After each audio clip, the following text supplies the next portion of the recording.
So since this is a party and we're the first, we have to give you guys something to drink. So this is the title. If we mix JSON and the database, does that make a good cocktail, or is it not such a good idea? And I'm very happy to have Chris here with me. Chris was on last year's Open World, and he did a very deep analysis of the JSON support in many relational databases, not only Oracle. So he's really the person who way beyond Oracle understands JSON and JSON support, and he's used it in many to solve many problems with customers.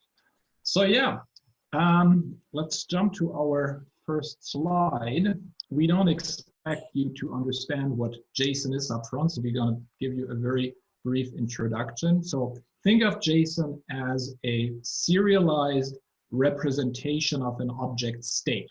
I don't know if that makes it easier to understand, but think you have a Java object. Let's say it's a person, and there is a class which defines this person, but you now want to turn it into something you can send, let's say, to another program. So you could use Java serialized, but then you're limited to the Java way of doing it, or you turn it into a JSON, and that makes it human readable and also language independent.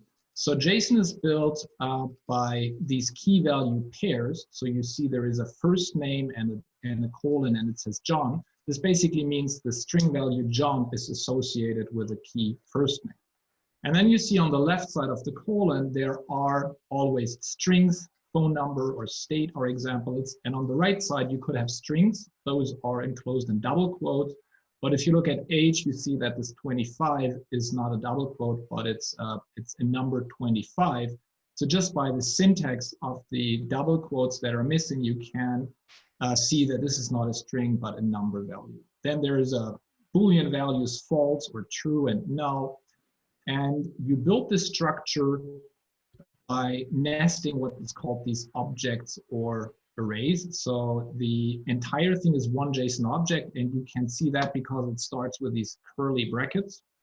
And this basically means it's a summary of key value pairs. So inside an object, you have key value pairs, and you can nest them. So address here, you see this topmost object has a field named address, and its value is an object itself. So you can recursively nest these objects.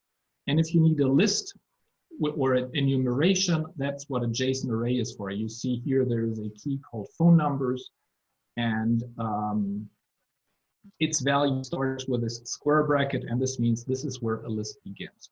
So I think this is, some people may get reminded of XML here. Christian, what do you think? If we compare this with XML, what's your take on this? Of course, the structure be seen as similar. I mean, if you can, in any case, store the same structure in both formats, for sure. What is more, let's say, interesting in JSON, that it's much shorter, or that the message size you send around is for sure much shorter. XML has too many, let's say, additional stuff into it that doesn't really help you reading it or parse it or whatever. So it's a much simpler structure, but at the end you can store exactly the same information. Yeah.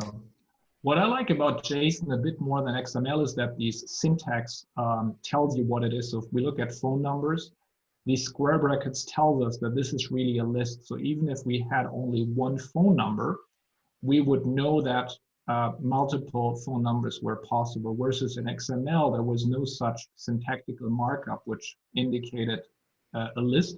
So you always needed the XML schema. Whereas in JSON, I don't see that people are using these strong validations or JSON schema that much, to be honest. So it's a bit more schemaless. So I prepared something for you. It's on LiveSQL. And this is to illustrate how you can use JSON in the database. So if you look for JSON Converged, you should find this script. See, there's a lot of different tutorials. So one of them will be on today. So I will skip this searching. I will tweet the link to it, but I have it ready here. So this is the script that usually should have shown up with the search. A lot of things are not working as expected today, but it'll work out eventually.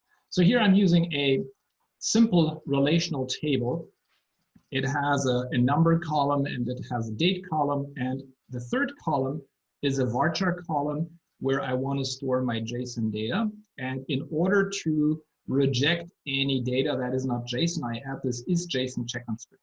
So this will parse the JSON on an insert or update and make sure that the syntax is correct.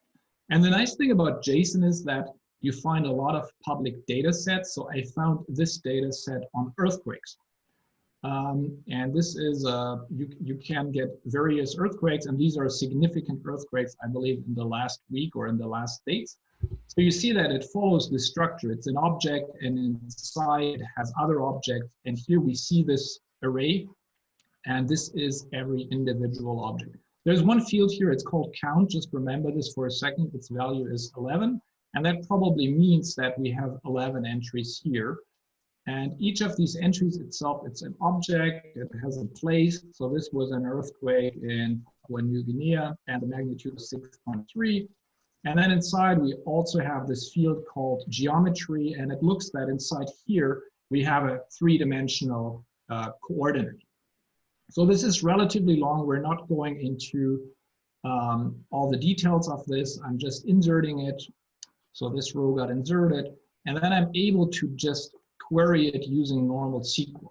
So this is the first one is selecting this count value, which was inside this JSON. It was under the object metadata. So what you have here is similar to JavaScript, that you dock your way into the value you want. So T is the table, JCol is the JSON column, and then metadata is already a field inside the JSON, and under metadata we have the count. And we see the value. This was this 11. So we extracted the value 11 of this JSON. The next one is the features array. So we are selecting the entire array, but instead of returning the array, we just want to calculate its size. So I can apply a function on this array, the size function, and we see that this also returns 11. So what the people did who created this JSON, they kind of put a count into it as a separate field, but there is no guarantee that these are actually consistent.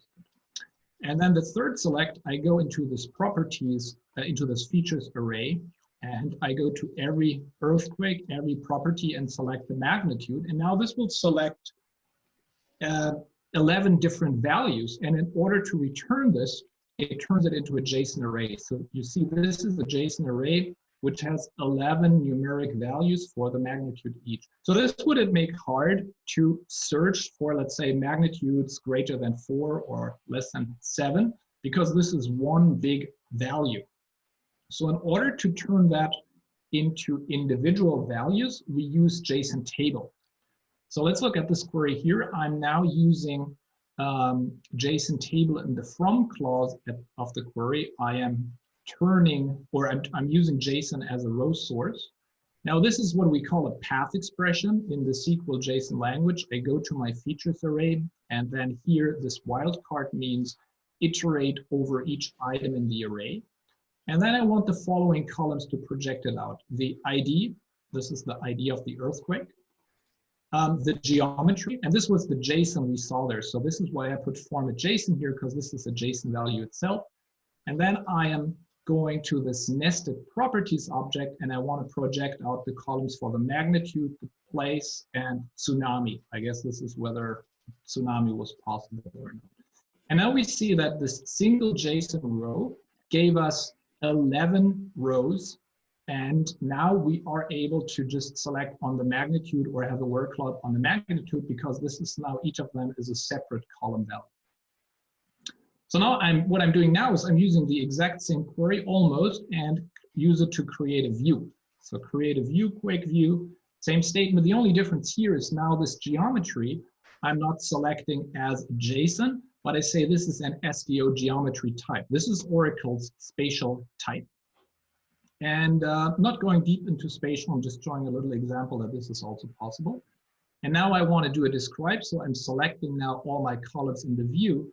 And now I see that I can query my JSON like any relational view or table. I have my different columns, they have a data type, and now I can very easily issue a query just on top of that view like I would write a normal SQL operation. So at this point, someone who doesn't know anything about JSON could just query the JSON using the relational mapping. So what am I doing here? I am looking for, I want to know now if there was an earthquake nearby. And let's say I'm in San Francisco. So I create this spatial coordinate for San Francisco. These are the coordinates of San Francisco. And I'm extracting my coordinate from my JSON. This was this geometry value. And this was a three-dimensional coordinate because an earthquake has a depth. So I'm turning it into a two-dimensional one, and I'm calculating the distance using the spatial function. And now what I have here is I have a report of the earthquakes in the last week and the distance to San Francisco. So I see that the nearest one was about 300 kilometers away. It's actually a nice town, Bodie here. And now let's say I want to report some of this. Let's say I have a client or a web browser which wants to receive some data as a JSON document. So I can easily now do the inverse. So far what we did, we turned JSON into relational. Now how could we turn relational into JSON? Well, we have these JSON construction operators, JSON objects. So here I'm creating an object and it has two fields, whether one is called with tsunami, the other one is without tsunami. And inside I have a subquery which selects me all the places from this view where a tsunami warning was present or not. So you see now the output has these two fields and inside there is an array with all the information of this tsunami. So now I came from JSON, I turned it into relational, did some analytics, some calculations, and I turned it back into JSON. So with that, we're going back to the slides here. The question now, I hope now you understand a little bit what JSON is and what's possible with JSON in the database. And now I want to discuss with Chris how he has seen this being used. And, okay, I will say to summarize and to put in context what we have just seen, let's just make a step back and see or discuss shortly where we see JSON in databases in the wild.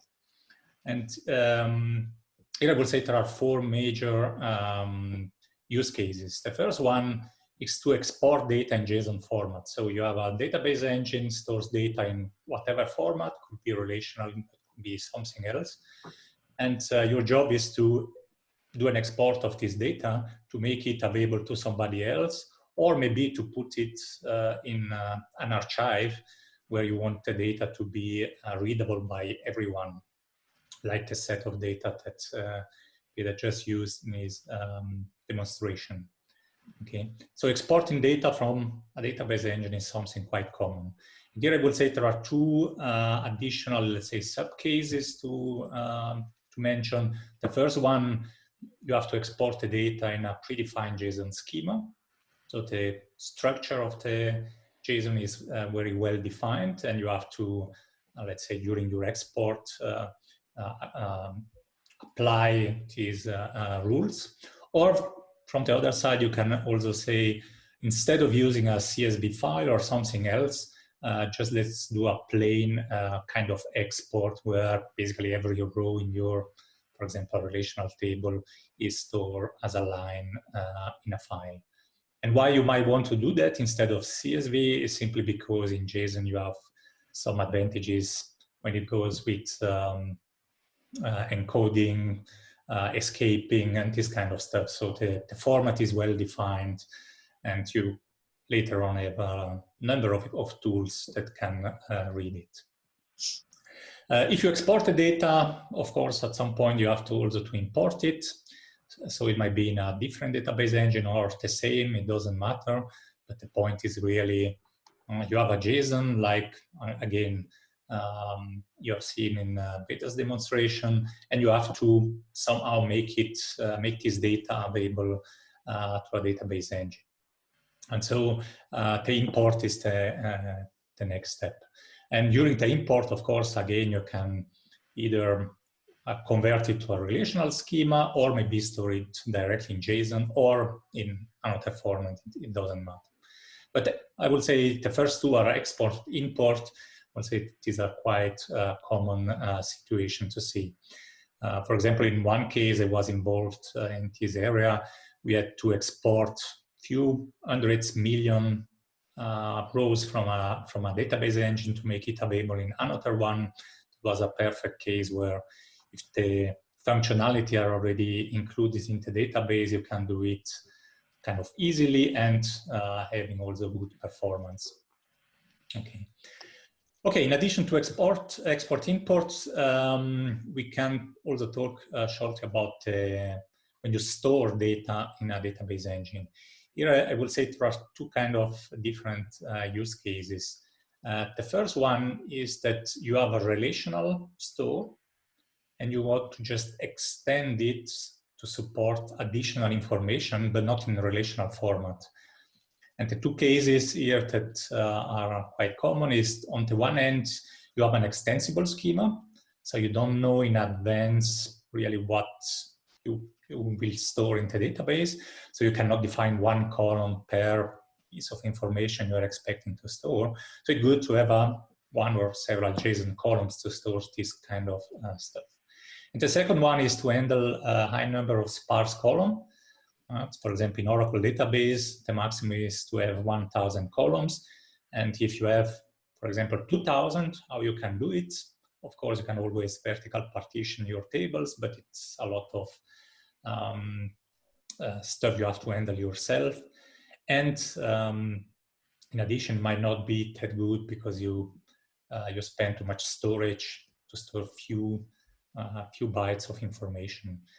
So it's where also here for if a lot of columns, but they have not many information into it, it might be good to store them as JSON.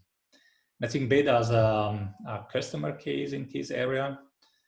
Yes, I mean, I have I think two customer cases. I think in general, people use JSON if there is some sort of schema flexibility where the use case is such that information can be added dynamically. So one example is a financial institute, and they have metadata on financial products. So they may have a price finding algorithm or different algorithms, or a new team develops a new algorithm, and then they say, oh, we have this additional metadata that we want to add. And then alter table add column is a bit, always requires DBA intervention.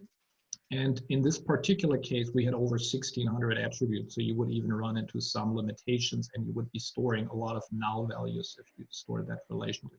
So they've chosen to use JSON for that, for flexibility. And these JSONs are rather small because 1,600 is just the possible number of attributes. On average, it might just be 50. Another interesting use case, if you have very complex or somewhat complex and different data. So think of an insurance policy that could change over time if there is new mandatory data, or a different policy like car insurance or liability insurance could have a different format. So if you come up with a relational schema, it would include many tables. And whenever you do an insert, your data is inserted into various tables. And whenever you do a query, you have to join these tables and reassemble your original record. So for that, we also had a use case where JSON is being used. So since this shape of the policy can change, it's now easier to store an entire policy as a JSON. The schema can change. You can have new different policy types. All that doesn't affect the backend storage. But in both these use cases, then JSON table is heavily used for reporting purpose. So they have views. So whenever, let's say, a schema changes, a new attribute occurs, you can always add a view or modify a view to reflect this, but you don't need to store or to modify your storage schema. So that's the story behind, I think, most use cases. It's more schema flexibility. Yeah, exactly. I also encountered such a case for a company that was organizing events, for example, like, I don't know, open world, this kind of stuff. And for every event, they also had to store partially completely different information that were asked from the organizers. And this was also a case where yeah, something like JSON could be flexible enough to not have to always change your schema. Of course, storing JSON data next to the relational one is one possibility, but you could also push, let's say, this kind of design principle to the limit and say, let's store everything in JSON, and so implement a JSON document store. Of course, here there are database engines which are specialized in this use case, but other databases like Oracle can also, let's say, support you if you need something like that. And if we change the slides. Okay, if we step back once more and we are thinking about database engine, what in my opinion is important to mention is that if you don't have a really simple application, it's quite easy to find situations where a single data model, could be relational, for example, fits, let's say, in all your requirements. And when I'm talking requirement here, I'm thinking especially on two things. You need flexibility, as we just heard in a couple of real cases. And from the other side, you need performance. And in general, what is important to say when you are talking flexibility and performance is that in general, you cannot have both. So you have to choose. It's, for me, flexibility more important than performance. Okay, because if I have something which is really optimized up to the last microseconds, maybe it's not very flexible, but, and from the other side, something which is very flexible is probably could be optimized. But in general, I say that just to mention that one model, it doesn't matter whether it's a JSON data store or a relational database, might not solve all your problems. That's also the reason why a number of different database engines using different models exist. Okay, but the fact, if you look at the at least at the leading database engines today, everyone recognizes that focusing on a single model, it's not enough. That's the reason why we have seen a number of database engines going, we call them multimodal or converged, as Oracle is calling it now. The idea is that in one engine you have several, or the support of several models. So maybe at the beginning it's only relational, like Oracle database, but then stuff like XML was added, JSON, spatial, all up. So you have a lot of different ways to store data, and depending on your requirement, you choose the one that fits better, as I mentioned before, based on flexibility and performance that you need. So don't think that there is one model that can solve all problems. It's important to have several models in your toolbox and to use them correctly when needed. And be able to go from one model to the other, not have like these models as different silos, but have operators that turn one into the other, basically. Yeah, yeah, that's also very important. The integration between them is, if you use them for a single application, of course, it's really important. Now, in case you want to use several database engines, okay, let's shortly talk about the advantage and disadvantage of doing so. I will say, if the advantages of using several database engines, in my opinion, are basically only one. And that is that every database engine, usually supports one single data model. And because it supports a single data model, it's probably simpler to be used. And it's also optimized for it. So we can say, if you have one specific tool that does only one thing, it does it well, that's fine. But of course, again, sometimes the requirement can change. And so the single database engine, a single database engine cannot be used, so you might need several of them.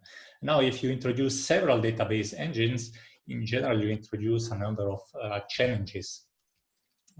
First of all, for a team, a company, whatever the size is, being proficient and supporting several database engines can be challenging. I mean, if you need 3-4 database engines, having developers, DBAs and so on that really understand how the database engine works and how to tune it and so on, it's really a lot of work and of investment as well. Then even though you have the people, you have to don't forget that you have to integrate these database engines in your hardware and software stack. Let's think about security. If you have a central directory with all the users of your company, you have to integrate it with every engine if you want to authenticate the user based on it, for example. So you cannot do it only once, but you have to do it for every product. And then, of course, you also have to support it in your development and operation processes, independently of whether you are more DevOps or style. It doesn't matter. I mean, you need backups that work for every one of them. You need to have the ability to install patches, to install a new version of your database, to deploy stuff, and so on. So you have to do, I will say, all the automation that goes with supporting a database engine several times. Then even though you do all this stuff well, I would say there is, for example, one challenge which remains is that if you have several databases, and now I'm not talking about different database engines, could be also the same database engine used to store several databases. Let's say you have to do a point-in-time recovery of one of them, and then if the data must be consistent across databases, that might be a huge challenge. It's the same thing when you store partially, or you partially store data in the database and on the file system. If you need to do a restore of the database, then how you synchronize the file system? It's difficult to do. The same happens if you have several databases. And so I would say, again, several databases might be good for some reasons, because they are specialized doing some specific stuff, but having one that can do several things, it's always better, in my opinion. No, not always, sorry. In many situations, it's better. If you really have a huge application, it might be wise to use several database engines, one for text searches, one to store your data, and one for analytics, whatever. But for many applications using several database engines, it's not that good. I mean, the principle behind a Swiss Army knife, you have one thing, one tool that can do a number of things. It's always good to have. I like that you mentioned performance, like the performance versus flexibility. So what we do quite often is, for example, people use JSON for flexibility, and then they want to run analytical queries over it. So one mechanism that works quite well, if you have materialized view, so you store your data as JSON and then you store it as well in a relational format, and then you basically get relational performance, and it's even easier to leverage technologies like in-memory or Exadata, because they're designed to run off tables, and the materialized view turns the JSON in a table. And you can also use this fast refresh option. So basically only whenever a JSON record changes, the underlying rows in a materialized view would get updated.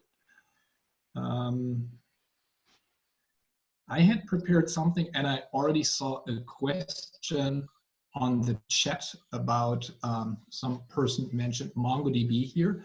This is something we also looked into early on, so I want to give you a brief introduction into what document stores are and how they look at data. So I believe MongoDB was the company that fabricated these terms document and collection. So think of a document as a JSON, as a piece of JSON that's identified by a key. So you can do easy CRUD operations like a get or a put using the key. And you have also some ways to filter the documents to, let's say, match all the documents where a name is ABC or where a customer is in a given zip code. And these documents reside inside what's called a collection. A collection typically has stores similar documents. It's not being enforced. There is no schema behind it. So you could store car information in a person collection. And the collection is typically identified by a name. And your application works with a database. These are the terms, and they work with one or more collection. And we started an API, which we call the Soda API, and I'm going to show this in a second. And we basically looked at these terms and said they map quite nicely to the relational model. If we just say that a document is a row in a table, and the collection is a sort of specialized table that we create. Whenever you say you want a JSON collection, we create a table that has a specific shape.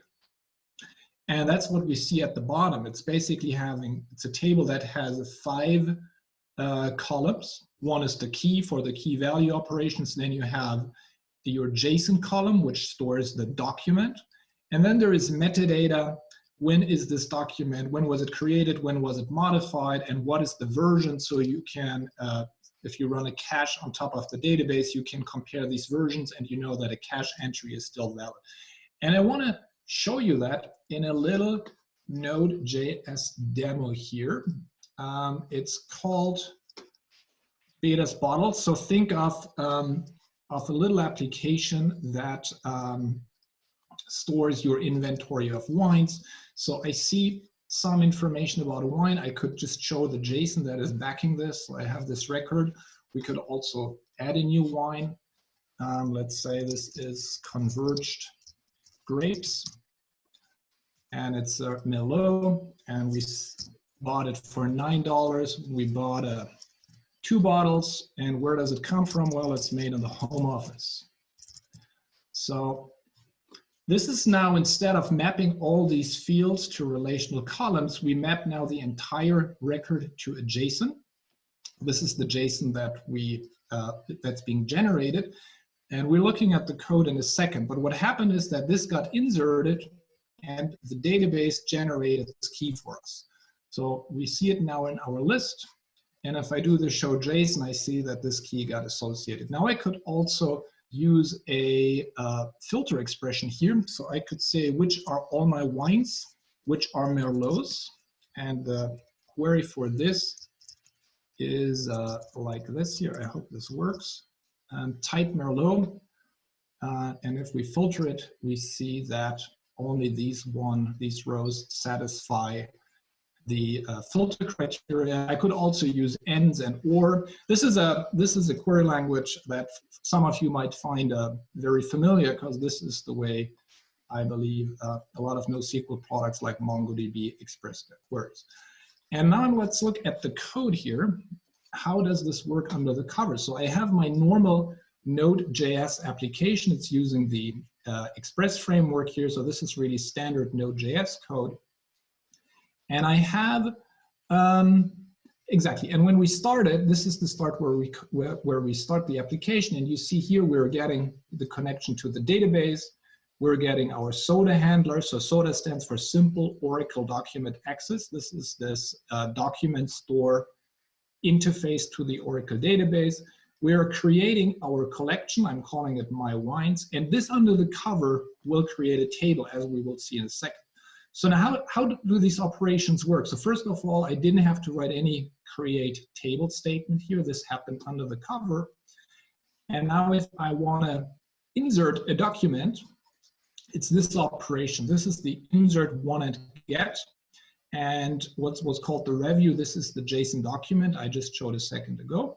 This is our document, we insert it, and the key that's being associated is being returned by the SODA driver. So I could also do my own key management, but here it's a convenience that I don't have to generate my own keys. Now, if I want to update it, so this is basically, let's say, let's remove the filter here and show all of them. Let's say I want to edit it. So price is now not $9, but $12. So we see it got updated here.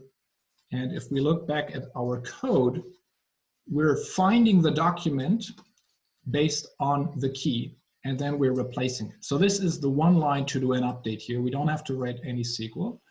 And in order to populate this list here, if I don't have a filter, I just say, give me all the documents. This is what would be shown here. There is no filter. But if I add a filter here, we also add this filter expression. So now the magic behind this is that it makes it very easy for an application developer to work the Oracle database as a document store. But at the same time, we're rewriting this to equivalent SQL. So if you do a find or a filter or a replace or an insert, the database doesn't see any of this. The SOTA driver will replace this with equivalent SQL. So the benefit of this is I can now, let's say I want to do some SQL-like queries. So now I'm describing this table, and we see this is the shape. It's a normal table. I can now, so we store it in a blob. This is a binary data type. So I use 2CLOB to make it human readable. And we see that our converged rate with $12 is in here. I could now also use just, for example, select distinct to just see which are all my types. So if I had hundreds of wines, I would see all my different grape kinds.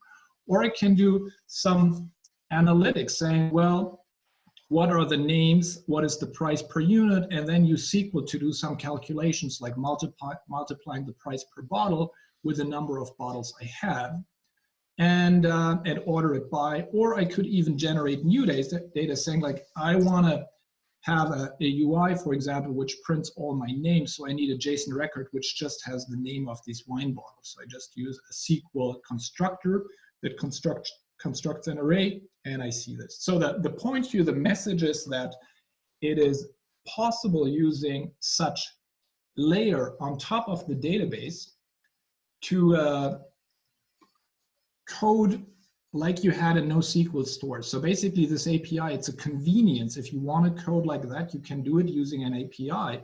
You wouldn't really need to give up the SQL part for that. And I think, yeah, this is basically what I've just shown. So you have SOTA for your application development. We store JSON in the database, and at the same time, and on the same data without data moving or uploading from one system to the other, you can get SQL analytics. What do you think about this, Chris? Is this something you think people will find interesting, that they say this is, have you seen such in the wild? Have you seen many products who code that way instead of using SQL? Yes, of course. There are many developers that for some unknown reason don't want to learn SQL. If you ask me, it's a bad decision, but reality is that people think that SQL is difficult, we're all dinosaurs. Whatever, but at the end, if you look at the state of the situation right now, in general for database engines, SQL is the only one that is supported by most of them. Not every database engine supports SQL, but also yes, many of the important or famous NoSQL databases are supporting SQL.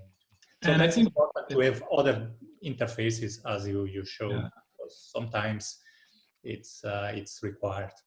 Yeah, I see one of the benefit of SQL is that it's not only a language. Anyone can come up with a language. It's basically a language on top of a mathematical model, and you express what you want and not how you want it to be calculated. And this offers a lot of optimization, that you take a query and you do equivalence rewrites that use an index, materialized view, or do different joins. And then the optimizer can really choose a lot of different plans. And if you build a language which is not on top of a mathematical model, it's a lot harder to optimize. So I see this in a lot of reporting cases. So people may start with just the application where they say, oh, I just need to store purchase orders. One record, one purchase order. Someone orders something, it's one record, it's a JSON, it's easy. But then they realize pretty soon that they want to find out who ordered something after we ran this ad campaign in that zip code, for example. So then you immediately have the reporting use case. And then if you write this in your own code, or if you use some pipelines, etc., you're basically writing how you want this data to be converted. And you're not describing what you want to do and leave the execution to an optimizer. I think this is where a lot of people realize that SQL has its strength. And I'm still a big fan of SQL. And I see Chris has just joined, and he's probably tell us a lot more why SQL is great. And with that, Chris. And I fully agree with you. And I just wanted to answer one question. I mean, first of all, there were a lot of questions that were asked. Yes. I answered to a couple of them while you were talking, but there is one which I find very interesting, or I would like to point out something, and it's the question that says, how does SQL queries handle for selecting when JSON attributes fields are not known? And so basically, when you don't know the schema or what data you store. And this is, in my opinion, a very important thing to point out. Not why you are using JSON and you can store basically anything in your database. You should do it. I mean, some schema design is needed at the end, because if you do not know what is stored, then your application will be a mess, because every time you have to find out what this specific JSON column stores.